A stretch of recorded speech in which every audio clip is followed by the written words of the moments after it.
Hi, Jason. How you doing today? Craig, thanks for having me back again, mate. And then just if my memory serves me well, I think it's 1, 2, 3, 4 times as a guest on the podcast. So that's good. Yes, I like that. 4 times, mate. Yes, got to throw that. Got to throw the metal horns in there anytime you can, mate. So again, appreciate you having me and talking all things Metallica. Thanks again, mate. And you know what? I just watched it last night, the Ronnie James Dio thing, and he was like the inventor of the whole horns up. So yes, he was. Very good time. And we're less than 2 weeks away from Christmas, mate. So you're getting all excited, getting ready, family stuff.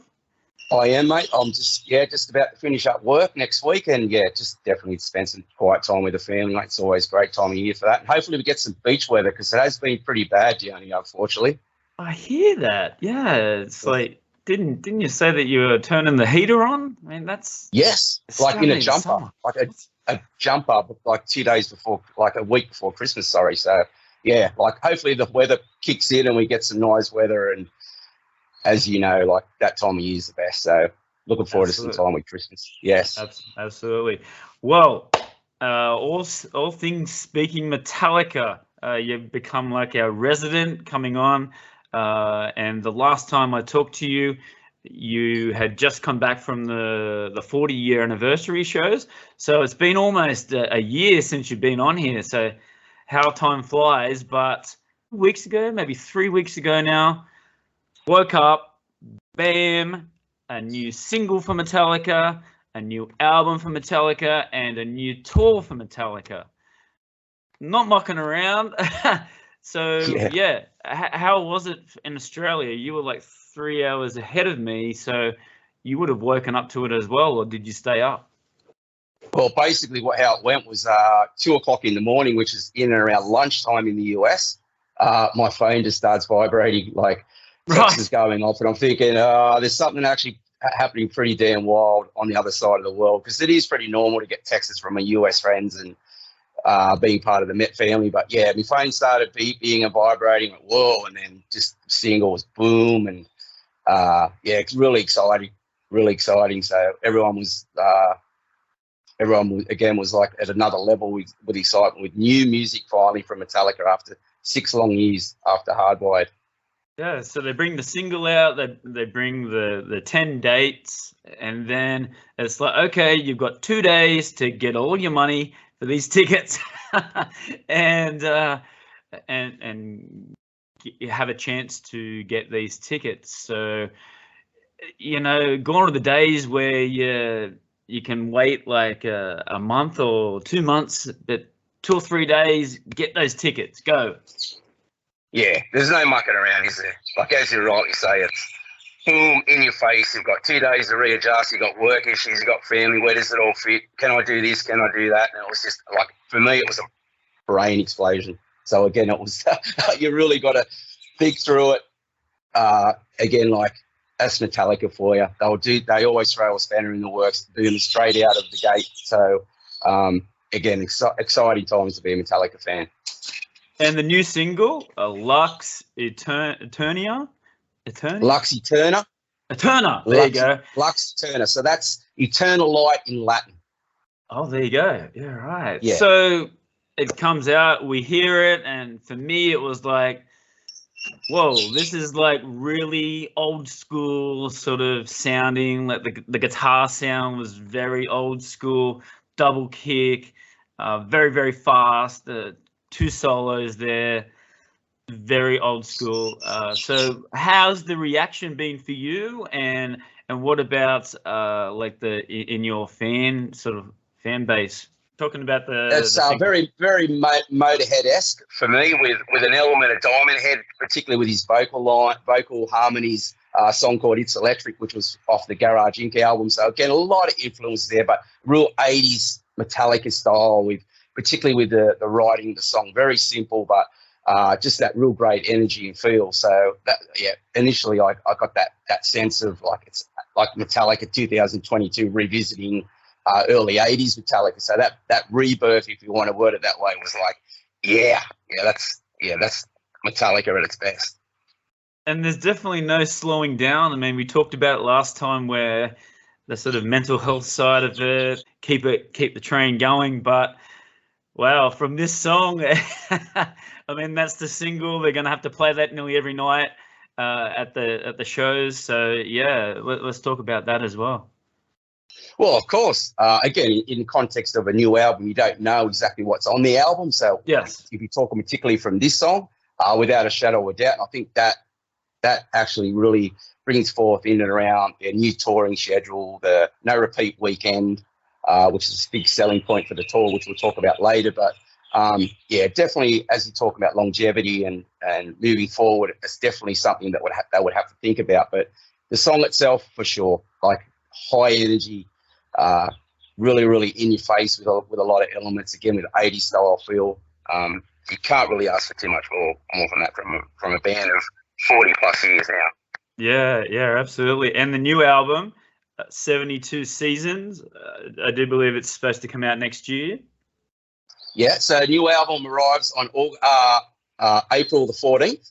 So 12 new tracks, some really interesting song titles in there. 77 minutes worth of new Metallica. So again, like, what more could you ask for, really? I mean, absolutely, really looking forward to it. Yeah, and just one thing, what was the 72 Seasons all about? I don't really know too much about it. Is there a meaning behind it, or? It's a concept album in a sense where James has really looked at the first 18 years of your life, those really formative years where you're shaped moving into adulthood. So those seasons in and around that. So the 4 seasons, 72 seasons within 18 years. So yeah, very interesting concepts. And when you look at the song titles, Shadows Follow, there's Suicide, Screaming Suicide, If Darkness Has a Sun, You Must Burn. I mean, just from that context, like, pretty exciting. And James seems to be in one of those places where I think we're going to get some really, really great lyrical content, and really exciting from particularly from that perspective.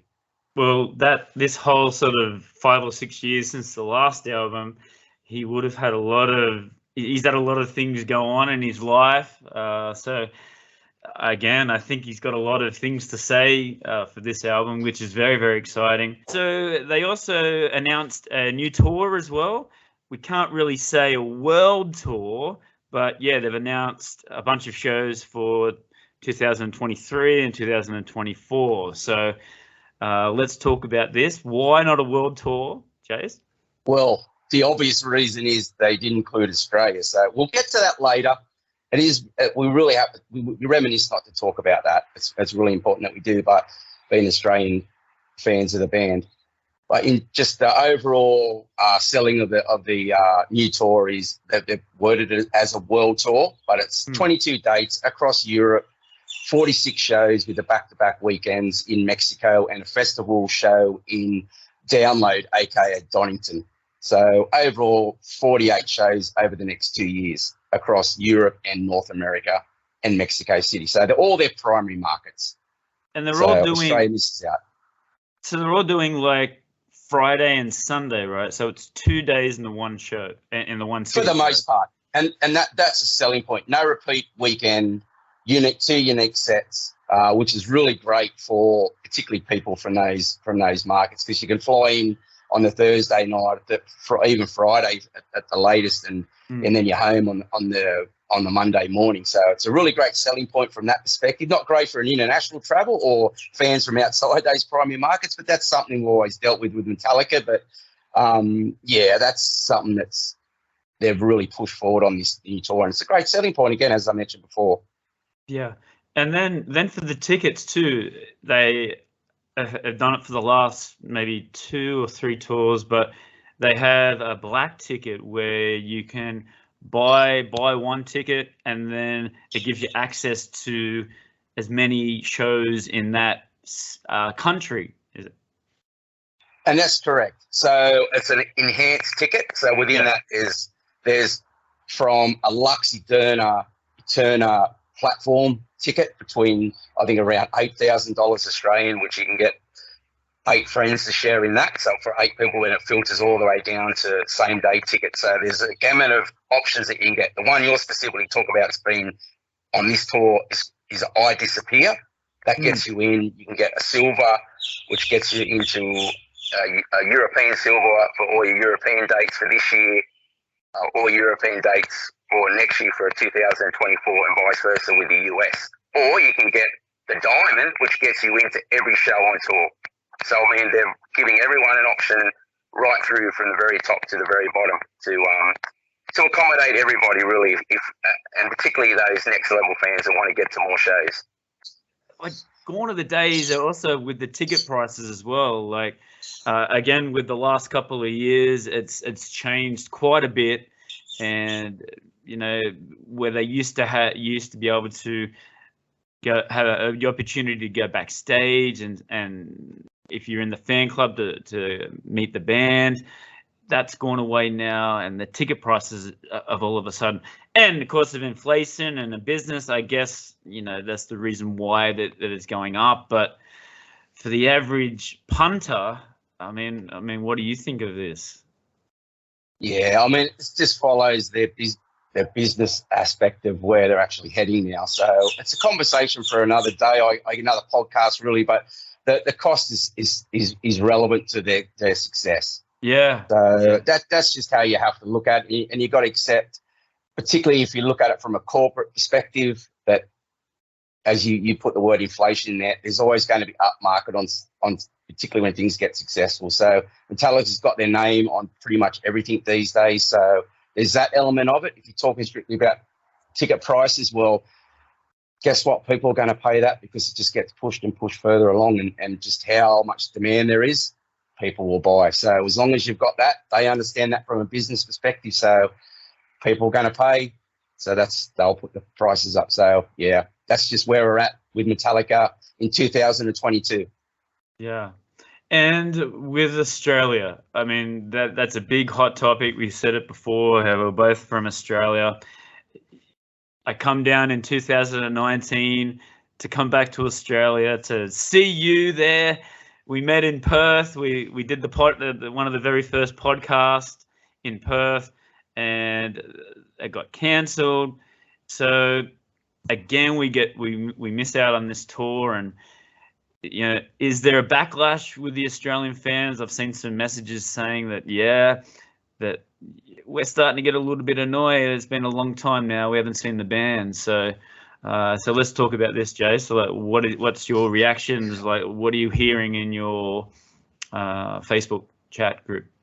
With the Australian thing, again, like, I can only speak for myself.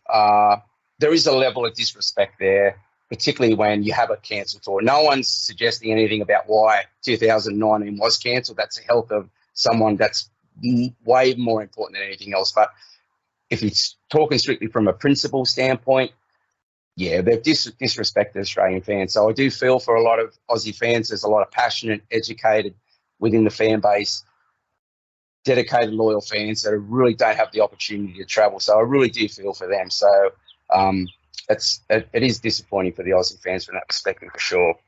Yeah, and we've talked about it previously before, but you can go through the things and you just speculate. But I think that the distance between America and Australia, I think the other reason maybe is that there's no real big national tour that we have anymore. We don't have the Big Day Out. We don't have Soundwave. We don't have a big national tour that they can jump on and go on to their schedule. So yeah, if they're going to do it by themselves, then doing a couple of shows here and then fly back to the US and then come back, it's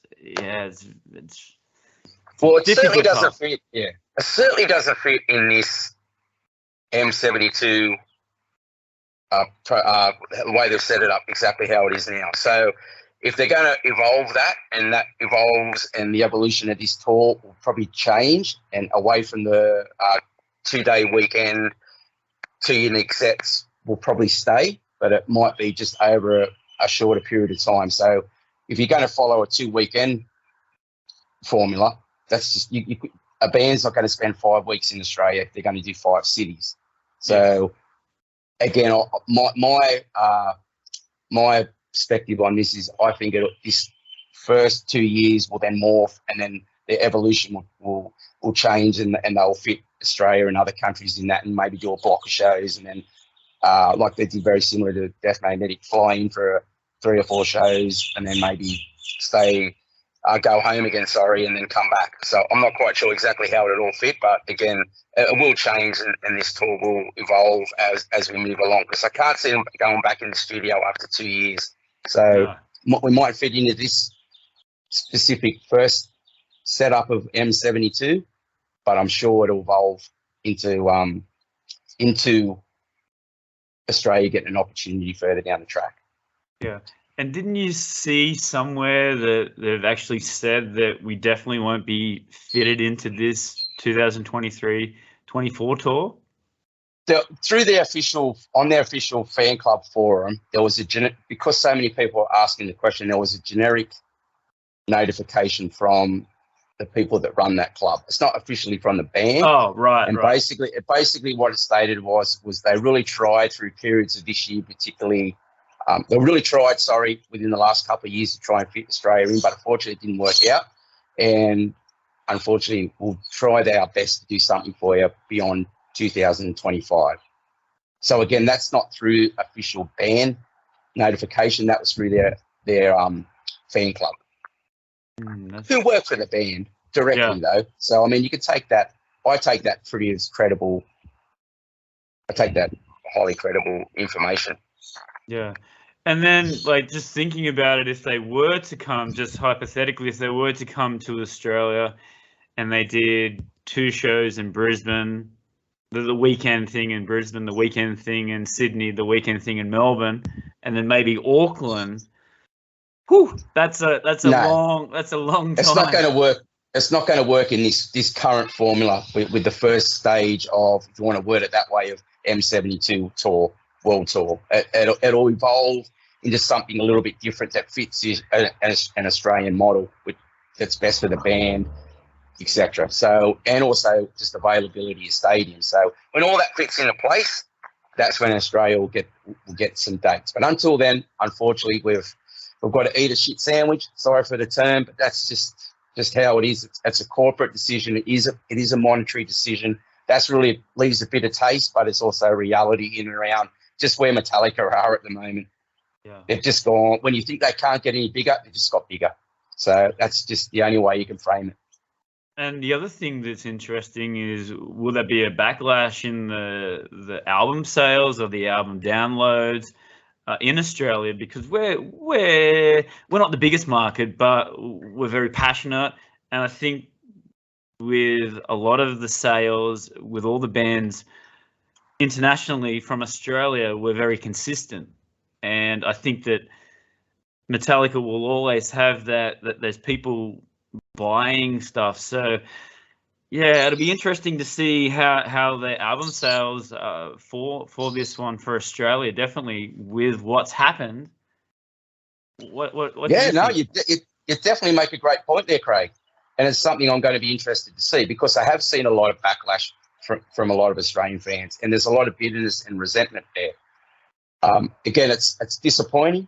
There's really no way to, as I said before, to word it other than Australian fans have been disrespected, particularly from the sense in around a cancelled tour, which we spoke about earlier. But moving forward, I think, as you said, it's going to be interesting to see how album sales look with this new album, but I just don't think it's going to change too much. As you're right, said, I think Australian fans are really loyal. They are educated, dedicated fans, and I think for the most part they'll see it for what it is, and we'll move forward. And there's a lot of positivity around Australian fans too, in general. So yeah, we'll move forward together, and we'll get through it, and there'll be dates to look forward to down the track. That's the best way to look at it, in a positive way. Yeah.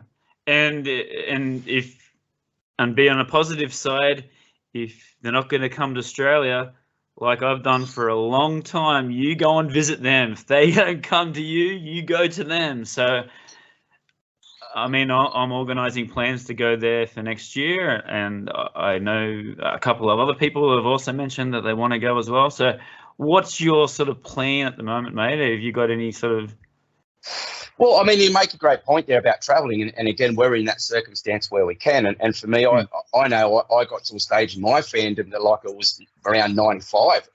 Coincidentally, I was living overseas, but just to have that experience and if you remember the year and a half of the live videos, I remember watching them and seeing shows, the Donington footage of For Whom the Bell Tolls, and James is discussing about what happens at the show and slaughtering pigs and getting all thrown up on the stage. It's just old school stuff when it was crazy. And then seeing all the parking tailgate parties for the Guns N' Roses tour. You remember that footage on? Yeah. So that really motivated me. So I've been traveling and I'm fortunate and lucky to be able to do that. So I've been doing it for a long time again. So I made it a priority. So so for me, it's been a big part of my life and I've had that opportunity. So as you rightly say, on this tour, I'll definitely get to a few shows in and around North America next year and Europe the following year, possibly Mexico City at the back end of the year if things work, if my work schedule opens up. But we say that now, like the 6 years, but they didn't come for the Load tour either. And that was sort of around their very peak of the band. So, yeah, we've had to wait a long time between the Black Album and Reload. The Reload tour, we were first on the Reload tour, but then there was a long gap there, and then they come for Saint Anger for the Big Day Out. But there's always these big gaps for Australia, so it's just unfortunate that we live so far away. And that's part of it. It's a logistical, as you rightly say there, you make some good points. It's a logistical thing. And again, like through my own as a fan, I made that decision. Like because there was a long distance between shows, a longevity between shows, you make that decision to travel. But you got to be in that circumstance. A lot of things have got to work out for you. So that's really hard to discuss and debate and have a conversation with a fan that doesn't have that opportunity. So we're in a very fortunate situation. But from Australian in general and a perspective, it's a B market at best. So there's obviously those sort of decisions. And when you're making decisions based on particularly a corporate decision in around the financial aspect, you want to capitalise on a new album, you want to capitalise in those primary markets, you want to hit the ground running in those areas, not so much a B market first to start an album, which they did on the Paul Reed Touring Me tour. So again, you rightly said that we didn't get the visit, we didn't get the big stage show in Australia, that we got the start of the Paul Reed Touring Me, so which was a stripped down version of a more basic sort of show when you think of particularly the stage perspective. So yeah, I mean, there's a lot to consider when you're talking about Australia. It's just not as simple as just organising dates. So, yeah, not as simple as we like to make it out to be. And again, you've just got to see through all that. So, yeah. And again, to be fair, I'm looking at from the band side now. They did do, was it 23 shows for the Deaf Magnetic? So that to come to Australia and New Zealand, like you say, in a B market, and do 23 shows, that is a lot of shows for that time. So I think that they did quite a big job, and they kept adding shows on at that stage as well. So you got to weigh it up a little bit, because that was a big sacrifice, and they were getting injuries. It was the last stage of that tour after I think they finished at the end of that, like the big tour, the world tour. So that was a big sacrifice there. So I don't know. We've got to weigh it up a little bit. So we always got to put things in context, don't you? Really. So I mean, you're right. There was 4 shows in Sydney, 5 shows in Melbourne alone. So as you rightly say, you had Perth, Brisbane, Adelaide, and then your New Zealand dates at 21 shows within that market is quite substantial. So again, you've got to put it in perspective. So when you're talking about a new album now, but a new tour now, specifically in and around longevity, there's going to be a hit and miss in and around what direction they take. So as I said before, they will morph this tour into something that fits in and around that further down the track. But again, they want to hit the ground running, particularly in those primary markets, to capitalise on a new album. So, I mean, that's basically where it all sits. And that's a corporate decision. And it's quite really common sense, to be honest. Yeah. Which is really difficult for an Aussie fan to accept. But for me, anyway, all I'll say to it is I know when the Metclub, the Metallica official Metclub sort of changed and they evolved and they took away the status within the fan club, that was a real difficult period within myself. And I know a lot of people that, because it was based on longevity. So your status within the club gave you the opportunity for tickets, backstage passes, and things evolved into inclusiveness. So that was a really difficult part where I looked at the band and went, wow, you know, this is certainly heading in a different direction. And you can feel that resentment a little bit building, but then you've got to put it in perspective and go, look, well, I've got a choice to make. Do I really want to support and follow this band? But you can't take away from what these bands giving to you, the music, the opportunity to meet great people, the travel for myself, and again, and just that connection you have with other fans around the world. Yeah. So, and the band is a conduit to that. So you can't be too, you've got to be just very careful about how much disrespect you want to throw and how much shade you want to throw towards a band from that perspective. Plan ahead for next year. Plan a holiday. A lot of people have been stuck at home, like not being able to do holidays, like just do it domestically. So plan for next year. Plan for 2024. Go to the US, have a holiday, and have Metallica in it, and have fun. What more excuse is there to travel and go and see Metallica? I mean, just do it. I mean, and you'll never regret it. And I can tell you, if it's a financial thing, and if you do push things a little bit to that boundary, I can guarantee you the experience will weigh up that, and it'll be well worth every cent. So that's all I can say, really. And that's being really positive around it. And again, like, not everyone's in that situation, but if you are, you make a good point there, and definitely something you should do at least once. But getting back to the release a couple of weeks ago, I just couldn't believe how they kept it a secret for so long, you know, and bang, there was rumors. There was rumors of the album. Bravo to everyone involved. Yeah, bravo. And it's such a credit to the band and their organization to keep it in this day and age in 2022 away from any sort of radio or sort of social media outlet. Like, there's so many people that have that connection, or I know this person, I know this person.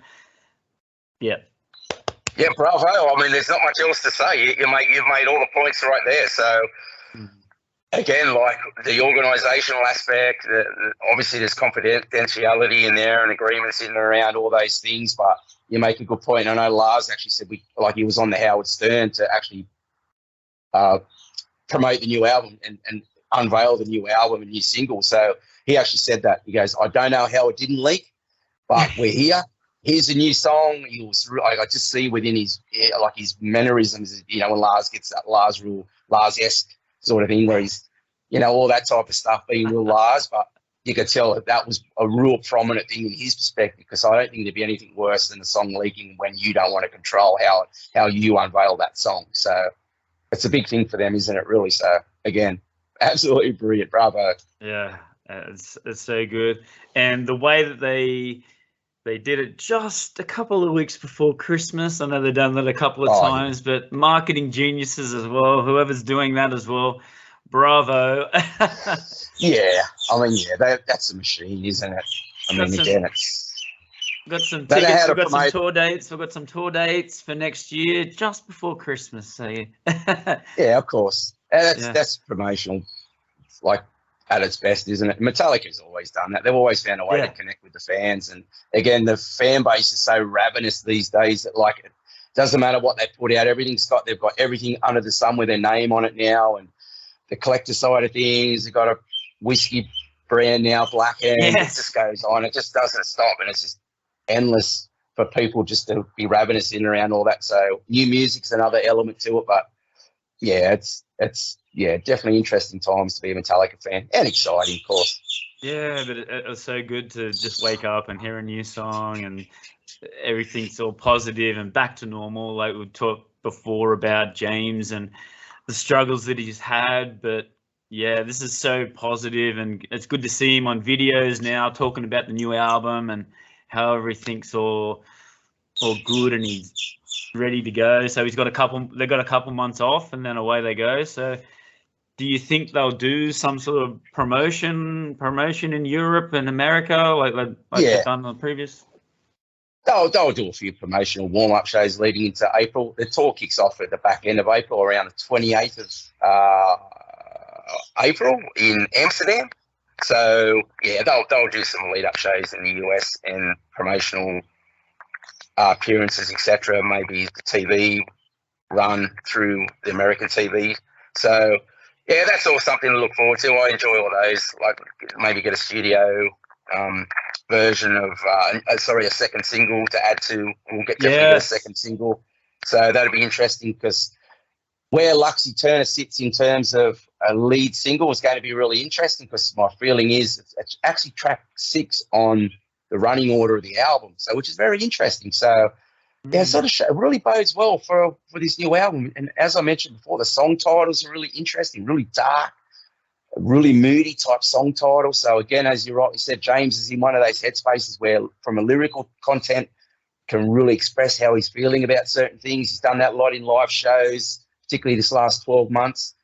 Again, it's really exciting times particularly from that perspective. So interesting and very exciting, for sure. Yeah, absolutely. And speaking of touring, the last time we talked to you, you had just come from the 40th anniversary. But you've done 2 tours since then. So let's talk about that. You went to Europe mid-year, and then recently you just come back from a very, very special show. So let's talk about that. Yeah, that's true. So first they returned to Europe for the first time since COVID. So first time since 2019, they did a 11-show festival run. So I did the back end of that tour, which was really great. I did 2 shows in Spain and 1 in Lisbon. Unfortunately, the Swiss show got cancelled due to COVID. A family member was the wording within the Metallica family. So word had got out that maybe it might have been a sound engineer, one very specific type role, or it was even speculated one of the partners of one of the band members maybe even had it. So they were putting in place protocols around that. But in the end, unfortunately, the Swiss date got cancelled. But again, I went to 2 shows in Spain, which was awesome. And then I followed them down for the last show of that run down into Portugal, Lisbon, which was absolutely brilliant. Really great shows. So with the one that got cancelled, do you get a refund there, or are they going to redo that show? How's that all work? Well, the interesting part about that, Craig, is the notification that come through really early was, unfortunately, you could get a refund directly, or you could go to the show, you get a reimbursement that way. But what they did say, we're unable to reschedule an actual show for 2 years. So in hindsight, it's very interesting to look back and go, well, obviously these shows, the M72 shows, were already in the works. Done. Easily. Yeah, so pretty much already buttoned down. And it does highlight the fact is on that that 11 show tour, European tour, they didn't have an English date on that, which was very interesting. Normally there would be an English date in there, maybe Leeds, Reading, or even Donington. But they've decided to put that as an appearance next year. So they are including UK, but only as a festival date. They actually don't get the in the round M72 specific stadium show, which is very interesting too. Because UK is a very big primary market in the US, in the European for sure perspective. Because normally they might do 2 or 3. I know they did Manchester and Twickenham, so London on the 2019 stadium tour. But normally they might do London from an arena perspective. They might do London. There's Birmingham. There's Manchester, and they might even go up to Scotland in there as well. So again, very interesting. So where it all fits. So when you see it from that perspective and the bigger picture, you can sort of see just how complicated things can get. So that's really simple answers. That's so business oriented that you can't book a show for the next 2 years because these shows have already been booked. Like that's such an interesting contract. So yeah, and then obviously that's Australia and sorry, also Japan as well. Like they did Asia on their last.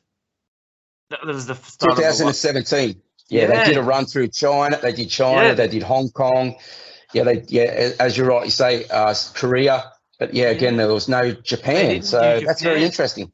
And Japan's one of their big. I don't think that would be like a huge market, but that's a big population, and everywhere they go, they normally do like 2 or 3 shows in Tokyo and Osaka.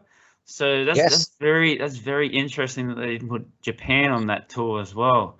So there's a lot of fans over there as well that are chomping at the bit, I'm sure, as well. So well, I mean, the difference is obviously from a UK perspective, you can just it's quite easy just to get over to the mainland. So it's a lot easier from a logistical time frame perspective to actually do that. So yeah, but again, saying that, there's a lot of English fans who are pretty disgruntled because again they have an expectation. Again, there's a little bit of entitlement. This is what we want, but there's always that pull and push in and around what their expectations are. So definitely from that perspective in and around that. So it's been interesting times, like from looking at the bigger picture, and that really exposed a lot of that in and around where Australia fits. So very interesting. Yeah. So let's go back to that and those sort of shows. Like what songs were they playing in the set list? And for you, did you feel the sort of energy and, with the band happy, in a good mood? Definitely those points that you made there. For me, when you do a run of shows for a band of Metallica's level is basically the consistency. So the shows really for me start to mold into each other because the consistency is at such a high level. You don't really pick up on anything that's real specific in that one show, particularly when you're seeing so many over a period of time. So, I mean, that's one point. But again, the energy was really high. They did restructure the show. They pushed Sandman up into song 3. Which was really interesting, and they did drop Nothing Else Matters there for the first maybe 3 or 4 shows for actually Bleeding Me, which was a great choice personally. Yeah. But for some reason, I don't know whether it was a technical thing, a comfortability thing in and around the performance, they dropped that back for Nothing Else Matters at the back end. So yeah, again, strictly from a performance standpoint, they're really in fine shape. Again, I had the opportunity to see the show from the Snake Pit, so I was up close and personal, and you could see just the look on their face. So they're really like in that zone. They're really enjoying themselves. And when Metallica and this is when they're in that sort of headspace, they're a really fine oil machine, and they're just blistering in your face. So yeah, it was a really good run of shows. To be honest, it was great to head back to Europe again. Yeah. And I think there was some times there where they took Sad But True out of the set. So that's very interesting that only playing Sandman at the start of the show as well. So, wow, that's very, very interesting. But all of a sudden they started to creep back in. I said, Nothing Else Matters, Sad But True, come back into the set. So, well, one of the main interesting parts of the shows was I was actually in Madrid for the Stranger Things release. So when that hit, they actually had a video process in and around, on the screens in and around promoting the show. So that was really good too. So that was really cool. So just to see that live was another element to the show. So yeah, really enjoyed that part as well. And the European fans, they're always sort of hardcore, but especially for those areas, like, did you get a good vibe with them as well? Well, the Spanish, that's why I decided to do the back end, not the front half, because I actually saw Metallica in '96 when I was living in the UK. So I decided I'd love to go back to just really passionate people, and they really express themselves. They really, not so much from a, particularly from a vocal standpoint, because a lot of them don't speak English. A lot of the Spanish don't speak English, but they scream the harmonies and they're really invested that way. So I really love that. So I went back. So there was that element as well. So really love that part. And Portugal was very similar to like that. Very passionate people. And you're right. It was great atmosphere, great energy, and the band really feed off that. So yeah, it was excellent. That's really cool. And then you went back to the US at the end of the year for a very, very special concert. It says here, to celebrate the lives of Jonny and Marsha Zazula. Zazula, yeah. Zazula, yes. So they were Metallica's first managers. They actually owned and operated Megaforce Records, which was an independent label, and they were the first ones to sign Metallica. So the band played a benefit show for them in Florida, which was a 7,000-seat theatre. Tickets were, but the show itself was in and around celebrating that specific time. So it was all songs from 83, 84, basically only songs from Kill 'Em All and Ride the Lightning, with a couple of covers thrown in there as well. So it was like the energy was next level, and it sits really high in my all-time favourite shows. It was really a special night. I really can't say anything any more than that. It was a really special show. Really special show. Was the ticket prices, were they really expensive or hard to get? They were again, through the Metclub and your legacy status, it was quite easy to get the opportunity to get a ticket. But again, the prices started to escalate and was quite expensive. So, but it's all in perspective. It's where you see the value of where you spend your money. For me, I don't even think about the money now because that experience is well worth it. And again, of course, seeing all your friendships and your connections you have with a lot of friends through the Metallica family as well, which is another bonus. So totally worth every cent, buddy. Totally worth every cent. I saw some of the videos. They did a Blitzkrieg and they did. Am I Evil as well? They did do Am I Evil and Blitzkrieg. Yes, yes. And they were the two covers, and the rest were off Ride the Lightning and Kill 'Em All. Wow, what an amazing set! And who were the support bands? They had a couple. It was actually Raven. So the Kill 'Em All for one, which was like from a '93 tour. So they really highlighted that era of the band, and they went back to that era of the band. That was really emphasised through the show, and they had a monologue, and they were showing, captured a lot of pictures and footage of that era. Yeah, it was just a great celebration of that era of time, which is like the formative years of Metallica. So yeah, again, it was just a special night. Something I'll take with me for a long time. Did Dave Mustaine get any? No, he didn't show up. I don't know whether he got an invite, mate. I don't know whether he got an invite or not. But thankfully Dave didn't show up because I think that would have caused a bit of an issue. But I don't know. But no, Dave wasn't there, mate. No. I love Dave. I love Dave so much, but he still has. He's just tiring. Yeah, he just still has that. Got to let it go. He's got to let it all go. Just move on. You've got a successful band. You're a successful artist. Move on. Wherever you can take a jab. We've got to do the big four. Let's do this. Metallica this. And I'll be interested to see what actually thinks of the new album and the new song. Yeah. Because again, it's very old school. Even the last couple of Megadeth albums have been pretty good, but this one's just full on, just whoa, go. Yeah. And it's the technical side of it is brilliant. Dave Mustaine's just an amazing guitarist. I don't care what anybody says, but I don't know. It just didn't fit.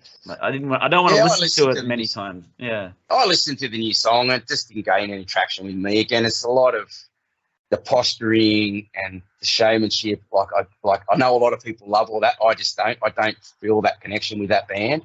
I respect the band, and what he did after Metallica, but I've just never been a big fan of Dave. I just haven't got that connection with him. So he can do what he likes, but I just don't like the fact is where every opportunity you can angle it towards Metallica like this. It's just sort of tiring. It's just tedious, to be honest. It is. Just move on. Just move on. You think he's going to move on, and then he says something. You'll bring it back again. James has asked me to come back, and then James is like, what? I never said anything. I don't know. I didn't say anything. It just gets a little bit tedious. It'd be interesting. It'd be interesting to be a fly on the wall with a conversation with the four guys outside of public setting and around what they actually think of him. But you never. It'd just be interesting to see. But again, it's. But what a great way to end this sort of year with the Metallica touring, Jace. That show. Did they have a name for it, or was it just the special show celebrating Jonny? Did they have a name for it, or Zazula tribute show? Oh, right. Yeah. Okay. So that was basically it. It was in and around a celebration of those two. It was twofold, but also to support their foundation, which they have. Unfortunately, both have passed on, but again, they have a foundation, so it was to support that. And apparently, it was in the works pre-COVID, but obviously that changed things. But they fitted into this window now, and it was such a special show. So, and again, as I said, it really sits pretty high up there with the 30-year shows and S&M for all-time favourite shows. So. Yeah, really lucky and privileged to be there, mate, for sure. And speaking, we talked about Raven with this, supporting this tour. We've got a couple of bands that may be familiar? Pantera is well, it's Pantera and everyone else. Pantera. I don't really know too much about the other guys, but Pantera is a big one. So they've got back together in terms of a tribute aspect. I mean, we can debate all day whether it's a tribute, whether it's all that part of it. But I mean, get them two together. There's always been a bit of friction there with Pantera and Metallica, so it's going to be interesting. But again, to see them on the bill is huge, and another selling point to make these upcoming shows pretty damn good. So 100%, that's going to be pretty good, and it should really put a bit of fire on the Metallica. They're a pretty talented band. They've got a pretty hardcore following. So I'm really interested to see all that for sure. Well, I've seen some videos. They're doing some big stadium shows in Mexico, and they're sounding great. Oh, you get the Zakk Wylde, and you get Charlie Bernardo from Anthrax. They're pretty good fill-ins for. But you want to be good if you're doing Dimebag and. That's right. Again, it's more of in my perspective, it's more of a tribute for Pantera. So again, how many foundation members, etc. But in the end, they're playing, they're supporting Metallica. I mean, if you want to, bands of that genre to be together on one bill, it's another good selling point, and again, something excited to see. Just go with it. Like hearing all the classics off that Vulgar Display album is just brilliant. That's a classic album. Yeah, for sure. Drop the water. Yeah, for sure. I like a bit of Pantera. There you go. So might give the people to get in there early. That's true, mate. Get them while they're hot. Have you bought any tickets for 2024, or are you going to leave that one step at a time? No, I bought, as I said before, I did buy a 23 I Disappear, which gets me into every show that I could of my choosing in North America, and I did exactly the same for 24 in Europe. Oh, so right. Yeah, so you can do that. There's so many choices. There's just too many to go through. But they start, as I said before, right at the very top in and around a platform ticket and specialised stage in and around close to the band stage itself with a few 8 of your friends, all the way down to single day tickets, which go on sale actually next year. So as for me, I got the I Disappear. So that I haven't really got to the point of picking actual shows, but I'm pretty close in and around that now. So it'll be back-to-back weekends. It's very difficult logistically with the new weekend scheduling, because there's a lot of downtime between shows. Fits a lot of the American, European. You can fly in, fly out. It's quite convenient, but from a person that travels 20-something hours across the world, it's not so easy, to be honest. So you got the time, of course. I mean, unfortunately, it doesn't fit my work scheduling, but that's how it is. Yeah, just got to take it for what it is and just be grateful that you can get to at least one city and see 2 shows. So there's worse in the world that you can to have an issue with and not getting to more shows, but it is what it is. So I'm happy with that. So yeah, did you look at the I Disappear or? Yeah, I got the same. Yeah, I got the North America for 2023, and I'm looking to maybe go there for 2 or 3 weeks. Okay. And well, that will be good. So it's going to be a lot of fun. Yes, it's exciting. It feels like a lifetime away, but seeing friends, all that connection, but it just seems a lifetime away at the moment. But I guess with how time could be, it could be start to dwell, and all of a sudden it's 2 months has gone, well, I better start organising myself, getting myself ready for a tour. But we got a new album before that. That's maybe a couple more singles, I'm sure. If you're following the last album, there'll be another couple of singles to be released to give you a little bit more of perspective of the new album, which I get a feeling might be very diverse with a lot of styles. I don't think it's going to be your hardcore, balls to the wall Metallica. I think it's, as you rightly said, for the heavier, the ballads. I actually think there might be a real ballad on here with just James. That's just the gut feel, which would be great. I'd love to hear that. And returning to a little bit of that Load era style in and around,